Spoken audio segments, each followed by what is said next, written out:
राधे राधे दोस्तों, I welcome you on mastermind classes.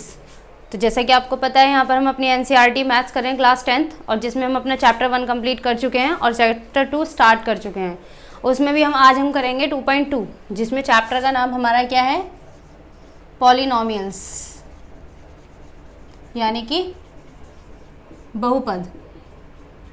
इसके बारे में हम 2.1 कर चुके हैं। तो ऐसे हमारे अलजेब्रिक एक्सप्रेशन जिसमें एक कांस्टेंट और एक वेरिएबल साथ मिलकर एक इक्वेशन बनाते हैं, एक ऐसा अलजेब्रिक एक्सप्रेशन बनाते हैं जिसमें दोनों साथ के प्लस माइनस या क्वाड्रेटिक इक्वेशन, हम इन सारे के बारे में बात कर चुके हैं। मोनोमियल क्या होता है, क्वाड्रेटिक क्या होता है, बायनोमियल क्या होता है, या क्यूबिक पॉलिनोमियल क्या होता है, ये सब। आज हम क्या करेंगे, आज हम इसके बारे में बात करेंगे ज़ीरोज़ के बारे में। जैसे कि हमने 2.1 में भी ज़ीरोज़ के बारे में ही बात की थी, बट वो था हमारा ग्राफिकल रिप्रेजेंटेशन के थ्रू हम कैसे ज़ीरोज़ फाइंड आउट करेंगे।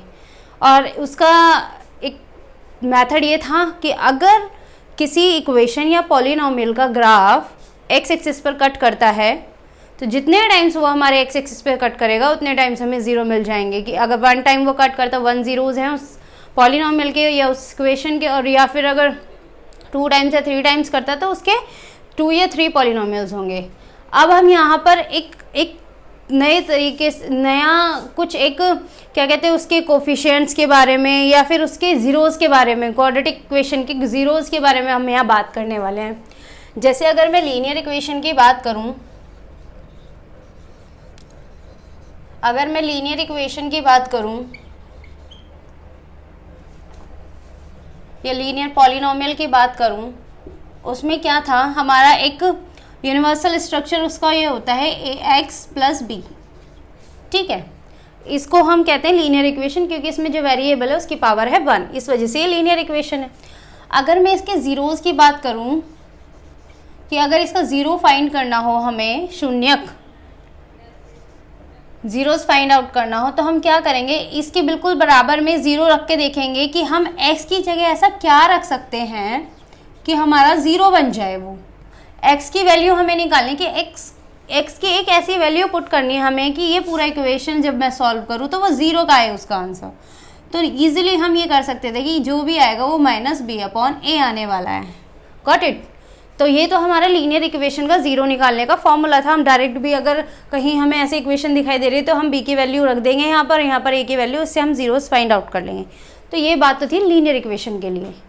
अब हम हमारी बात करते हैं क्वाड्रेटिक बहुपद, जो हमारे क्वाड्रेटिक पॉलिनोमियल्स आते हैं उसके लिए बात करें अगर हम, तो हमने एक क्वाड्रेटिक इक्वेशन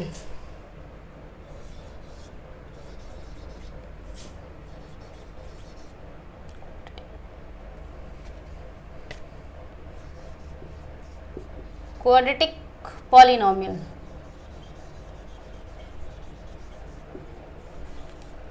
द्विघात बहुपद के बारे में अगर मैं बात करूं,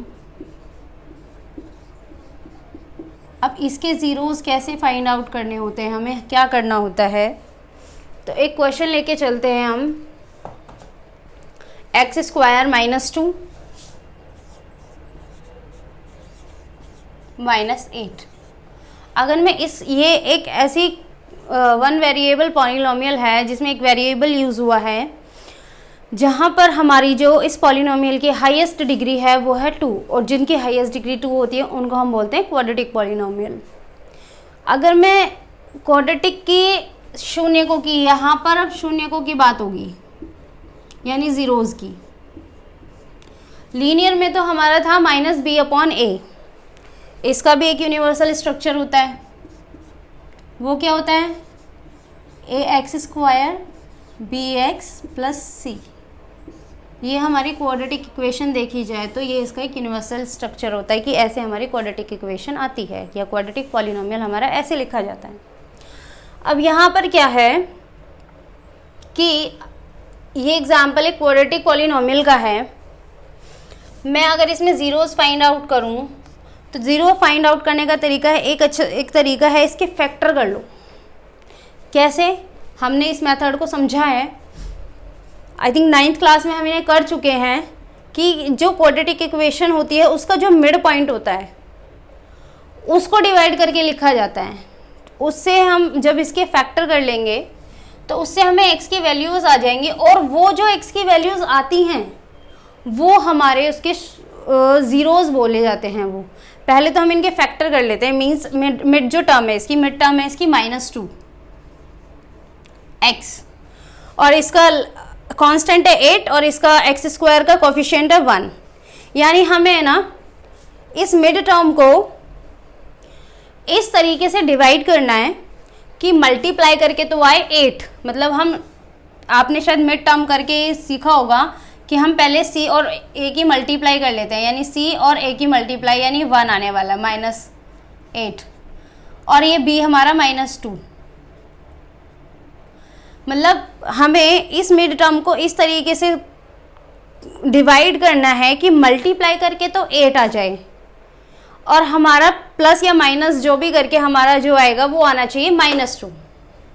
ठीक है, तो हम इसको ऐसे लिख सकते हैं ना, x² -4x + 2x, दोनों की मल्टीप्लाई अगर मैं करूँगी तो 4 2 8 आएगा, वो भी माइनस का। और अगर मैं इन दोनों को -4 + 2, अगर मैंने माइनस प्लस होता है माइनस, जबकि हमारे माइनस के 2 आएंगे यहाँ पर, तो मैं इस तरीके से इसको डिवाइड कर सकती हूँ। ठीक है, अब क्या करना है, इसमें इतने में से और इतने में से कॉमन लेते हुए चलते हैं। यहाँ हमारा x कॉमन आ जाएगा, हम ये इसके फैक्टर्स कर रहे हैं। यहाँ हमारा 2x कॉमन आ जाएगा, सॉरी 2 कॉमन आ जाएगा, तो यहाँ पर भी हमारा x -4। अगर ये दोनों, अब यहाँ पर इन दोनों में x -4 कॉमन आ रहा है, तो हम इसको x -4 को बाहर लिख लेंगे। यहाँ कितना बचता है, x + 2। ये तो हमारा हो गया इसको फैक्टर करने का तरीका। अब इस फैक्टर से हम ज़ीरोज़ कैसे फाइंड आउट करते हैं, यानी x की एक ऐसी वैल्यू निकालनी होती है हमें कि जब हम उसे इस इक्वेशन में रखें तो हमें 0 मिल जाए। ठीक है, तो यहाँ अगर मैं x -4 है = 0, यानी x = 4, यानी 4 एक ऐसा नंबर है, 4 इसका एक शून्यक है, 4 एक ऐसी संख्या है जो अगर मैं उसे x की जगह पर रखूँ तो इसकी पूरी की वैल्यू 0 हो जाएगी। आओ उसको देखो, करके देखते हैं। अगर मैं x की जगह 4 रखना स्टार्ट कर दूँ, 4² 8 × 4 -8, 2 × 4 है। ठीक है, 4 4 16 -4 2 8 -8। अगर मैं इसको ऐसे करूं तो x =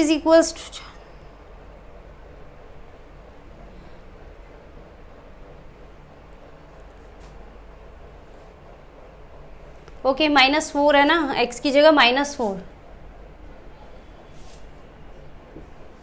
x की जगह पर -4 है, तो ये आ जाएगा 4 2 8 + 8।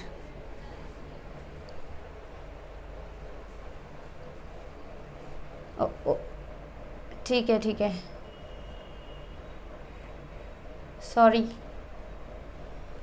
-8, और ठीक था, वो प्लस ही था, x = 4, वो मैंने कुछ और देख लिया था।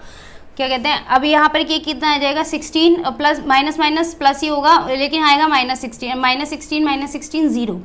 यानी एक नंबर ये ऐसा है, मतलब कहने का ये है, जब हम इसके फैक्टर कर देते हैं और हमारे पास क्वाड्रेटिक इक्वेशन में जब ऐसे फैक्टर्स निकल के आते हैं और जब हम इसको 0 में रखते हैं तो हमें एक इसका शून्यक मिल जाता है।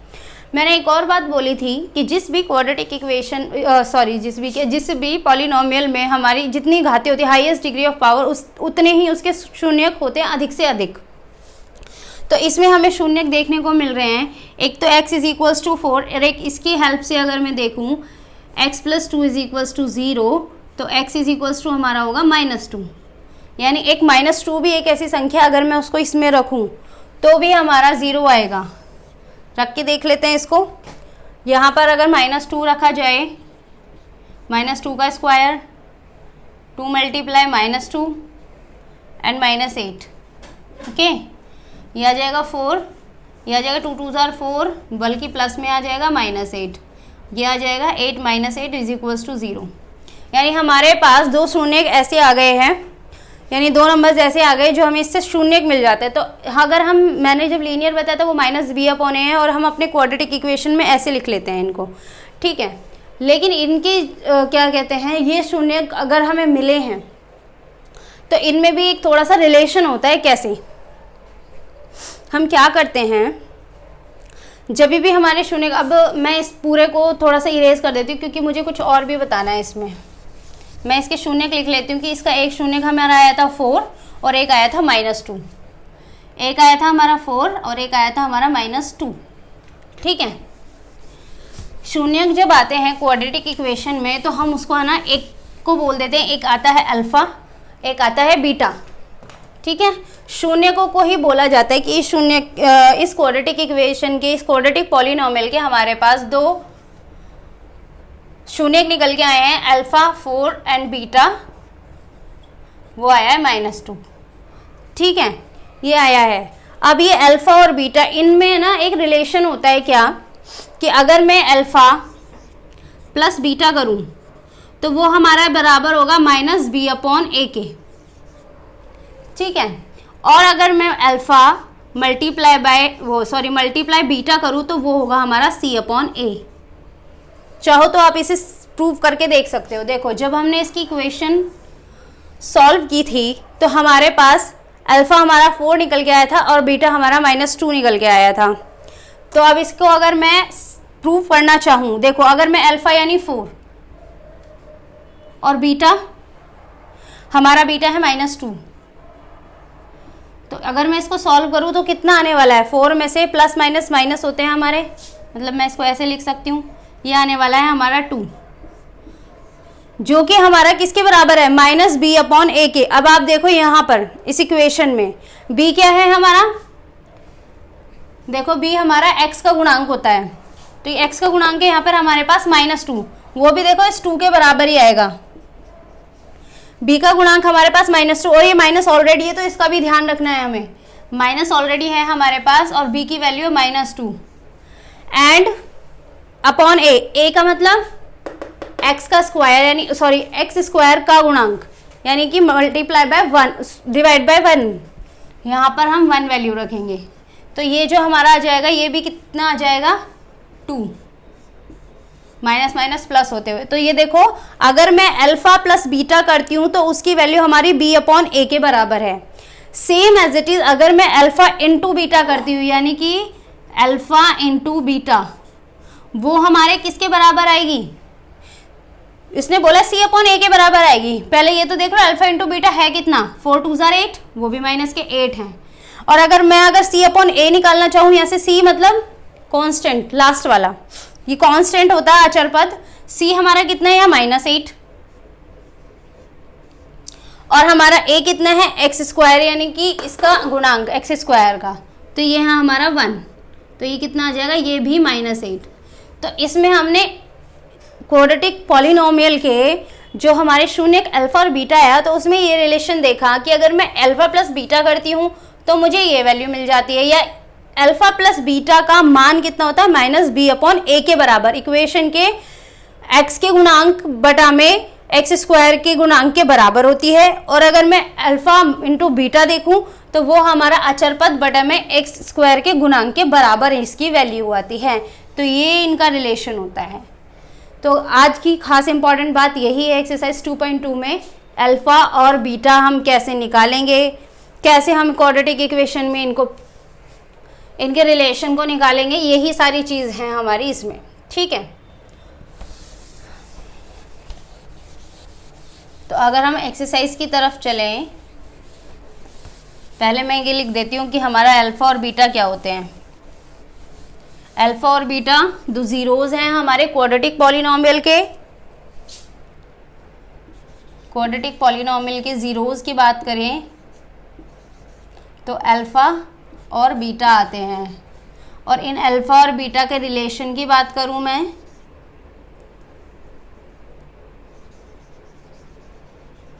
इक्वेशन से, तो क्या होता है हमारा alpha plus beta is equals to होता है -b/a, जो कि हमारा क्या है, कोफिशिएंट ऑफ x, यानी x का गुणांक बटा में यानी अपॉन ए यानी एक्स स्क्वायर का गुणांक माइनस भी है यहाँ पे यानी कोफिशिएंट ऑफ एक्स स्क्वायर। ठीक इसी तरीके से मैं अगर अल्फ़ा इंटू बीटा की बात करूँ तो वो होगा हमारा सी अपॉन ए यानी कि हमारा अचर पद यानी कांस्टेंट अपॉन में एक्स स्क्वायर का यानी गुणांक यानी कोफिशिएंट ऑफ एक्स स्क्वायर।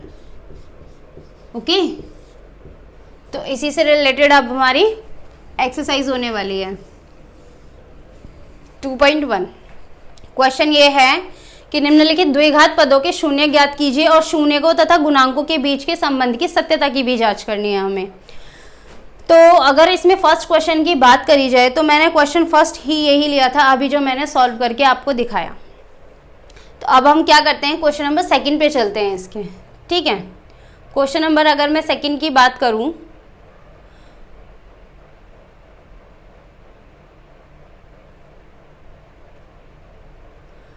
तो हमारा क्वेश्चन नंबर सेकंड आ रहा है 4s square minus 4s plus 1।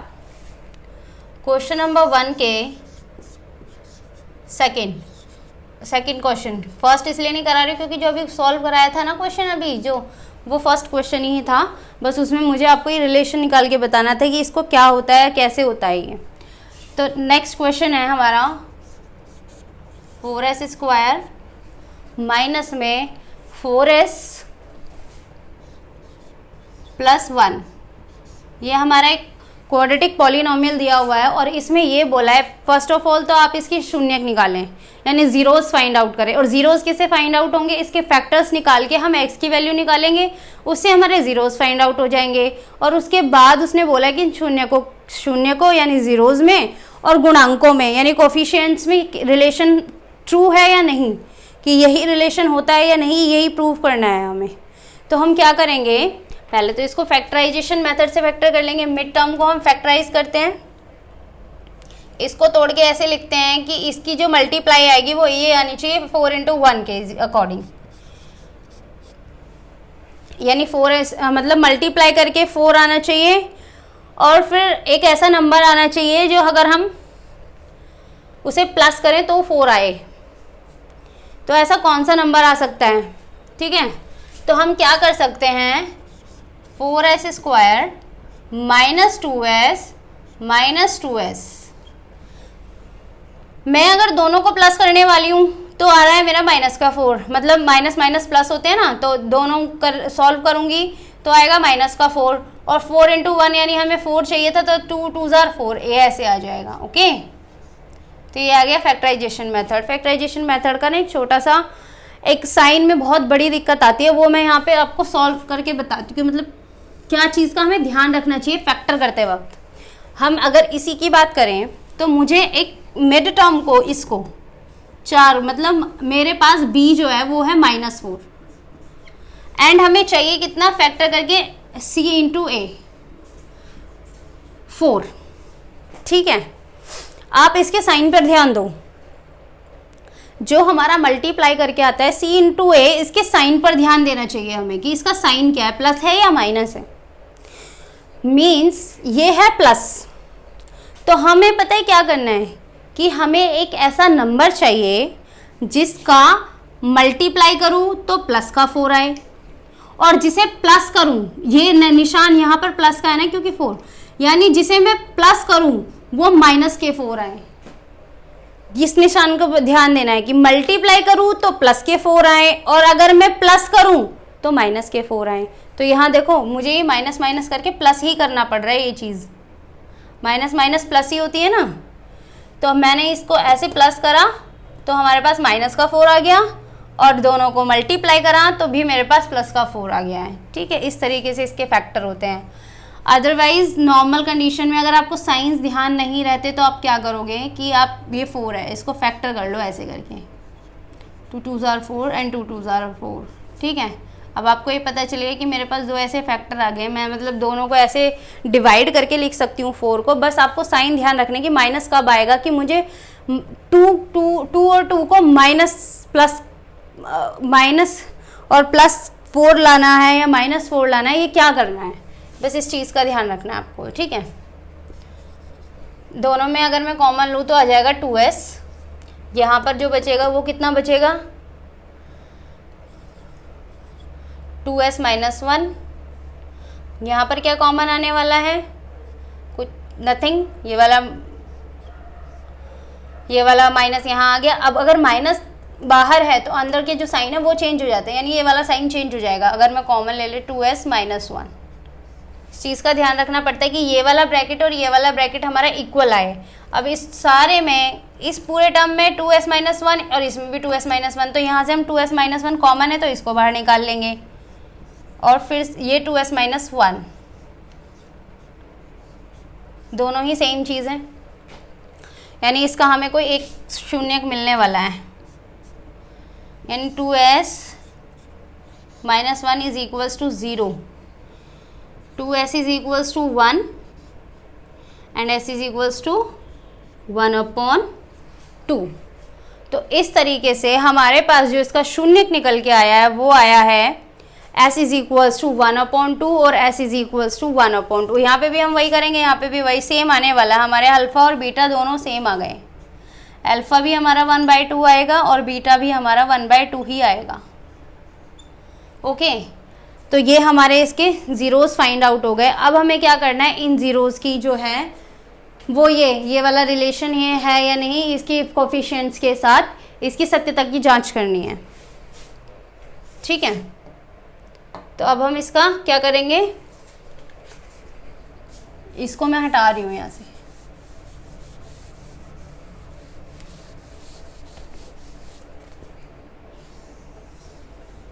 अब मैं क्या करती हूँ, पहले इस इक्वेशन में से a फाइंड आउट कर लेती हूँ क्योंकि हमें a की ज़रूरत पड़ने वाली है। a कितना है हमारे पास 4, b कितना है हमारे पास -4 और c कितना है हमारे पास 1, ठीक है। a 4 b -4 c 1, अल्फ़ा क्या है हमारे पास 1/2 एंड बीटा क्या है हमारे पास 1/2। अब अल्फ़ा प्लस बीटा, इसकी सत्यता की आपको जांच करनी है, वो हमारा कितना आना चाहिए -b/a। अल्फ़ा है 1/2, बीटा है 1/2 is equals to minus, b की वैल्यू कितनी है -4, पॉन में a की वैल्यू कितनी है 4, ओके। हाफ एंड हाफ को अगर मैं ऐड करूँ तो 1 आएगा, अदरवाइज आप इसको वही मतलब 2/2 इज इक्वल्स टू, ये क्या कहते हैं माइनस माइनस प्लस हो जाएगा तो ये भी 4/4, इसको डिवाइड करा जाए तो ये भी 1 और इसको डिवाइड करा जाए तो ये भी 1। तो ये हैंस प्रूव हो गया कि अल्फ़ा प्लस बीटा हमारा -b/a है, ठीक है। ऐसे ही नेक्स्ट अल्फ़ा इंटू बीटा, इसको प्रूव करते हैं। अल्फ़ा इंटू बीटा वो हमारा क्या होना चाहिए c/a। अल्फ़ा 1/2 है, बीटा 1/2 है, c कितना है 1, a कितना है 4, तो ये हमारा कितना आ जाएगा 1/4 और ये भी कितना आ जाएगा 1/4। तो हमारी जो LHS है वो RHS की इज इक्वल्स टू हो गई और ये हमारा हो गया प्रूफ, ठीक है, ये आंसर है। तो इस तरीके से हमें अपने इक्वेशंस के फैक्टर्स करते हुए उसके ज़ीरोज़ फाइंड आउट करने और उसके बाद उस पॉलिनोमियल के कोफिशिएंट्स में और उसके अल्फ़ा और बीटा यानी ज़ीरोज़ में ये रिलेशन है, ट्रू है या नहीं है, ये प्रूव करना है हमें, ओके। तो नेक्स्ट एक लास्ट क्वेश्चन और करते हैं हम इसमें, अब बाकी जितने क्वेश्चन आप बचते हैं उसे करना, फिर हम इसके क्वेश्चन नंबर 2 की तरफ मूव होंगे, ठीक है।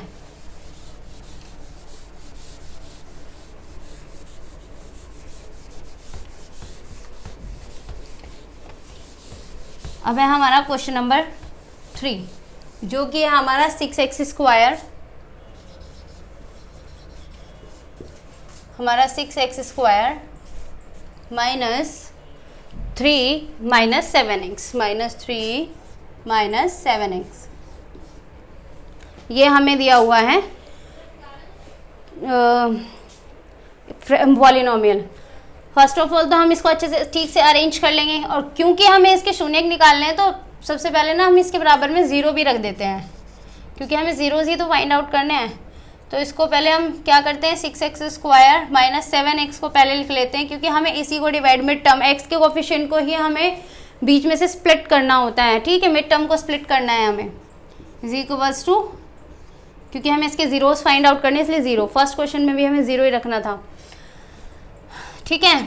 अब वही इसके ज़ीरोज़ फाइंड आउट करने का तरीका, तो पहले इसको मिड टर्म जो इसको डिवाइड करना है। अब वो डिवाइड कैसे होगी, इसके कोफिशिएंट्स को देखते हुए। तो पहले हम a और c निकालेंगे, मतलब ac कितना है हमारे यहाँ पे 6 × 3 18, और मिड टर्म में 7, यानी 18 के हमें ऐसे फैक्टर करने हैं, और 18 वो भी माइनस में आएगा क्योंकि c हमारा माइनस है। मतलब 18 के हमें ऐसे फैक्टर करने की मल्टीप्लाई करके 18 आए और माइनस करके माइनस का 7 आए, ठीक है, माइनस करके माइनस का 7 आ जाए। और तो हम कैसे करेंगे, 18 को डिवाइड करना शुरू करेंगे। वो जो बात मैंने अभी बताई थी कि मल्टीप्लाई करके 18 आए और माइनस करके, क्योंकि ये माइनस का साइन है तो माइनस करके माइनस के 7 आए, क्योंकि यहाँ पर जो हमारा b है वो कितना है -7। पहले इसको फैक्टर कर ले, 2 9s are 3 3s are and 3 1s are, ठीक है। तो इसे हमें 2 टर्म में ऐसे डिवाइड करना है कि 7 आ जाए हमारा माइनस करके। तो देखो एक 2 और ये 3 और 3 9, मतलब 3 3s are 9 एंड 2, 2 फैक्टर हमारे ऐसे बन रहे हैं कि हम इसको मल्टीप्लाई करें तो 18 आएगा, प्लस या माइनस करें तो 7 आ जाएगा। 6x² माइनस 9x प्लस 2x minus 3 is equals to 0। Common लिया जाए दोनों में तो x तो कॉमन है ही, साथ में 3 भी कॉमन है, 3x, तो यहाँ बचा 2x माइनस में 3, यहाँ कितना बचा 1, दोनों में क्या कॉमन है, कुछ भी नहीं, तो 1 कॉमन आ जाएगा, 2x माइनस 3। अब दोनों तरफ 2x माइनस 3 कॉमन है तो हम इसको यहाँ रख लेंगे, 2x माइनस 3, यहाँ बचा 3x प्लस 1 बराबर 0। अब चूंकि हमें इसके ज़ीरोज़ फाइंड आउट करने हैं तो हम क्या करेंगे, पहले इस वाले फैक्टर को लेंगे, 2x minus 3 is equals to 0, x is equals to कितना आ जाएगा, 3 उधर पहुंच जाएगा प्लस में और 2 इसके अपॉन में, तो ये तो हमारा अल्फ़ा आ गया। बीटा निकालने के लिए हम क्या करेंगे, 3x plus 1 is equals to 0, x is equals to कितना हो जाएगा, x प्लस 1 उधर जाएगा तो -1, और ये मल्टीप्लाई में है तो ये आके यहाँ पर डिवाइड में, तो ये हमारा बीटा आ गया। तो हमारे पास दोनों चीज़ आ गई, अल्फ़ा ये रहा, बीटा ये रहा। और अगर मैं इसके रिलेशन की बात करूँ तो हम क्या करेंगे, इसमें a फाइंड आउट करेंगे। a हमें 6 दे रखा है, a होता है हमारा x² का कोफिशिएंट, b हमारा होता है x का कोफिशिएंट -7, और c होता है हमारा कांस्टेंट जो है कि -3।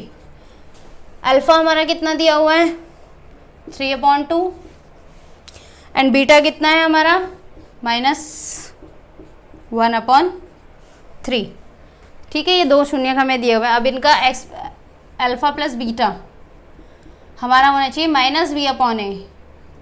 अल्फ़ा कितना है 3/2, बीटा है 1/3 -1/3,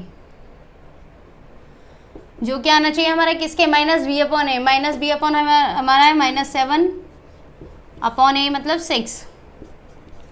इन दोनों का अगर मैं एलसीएम लूँ तो 6 होगा, 2 3s are 6, यानी 3 3s are 2 3s are 6, 3 3s are 9, 3 2s are 6 -2 आ जाएगा, जो कि हमारा -7/6 है।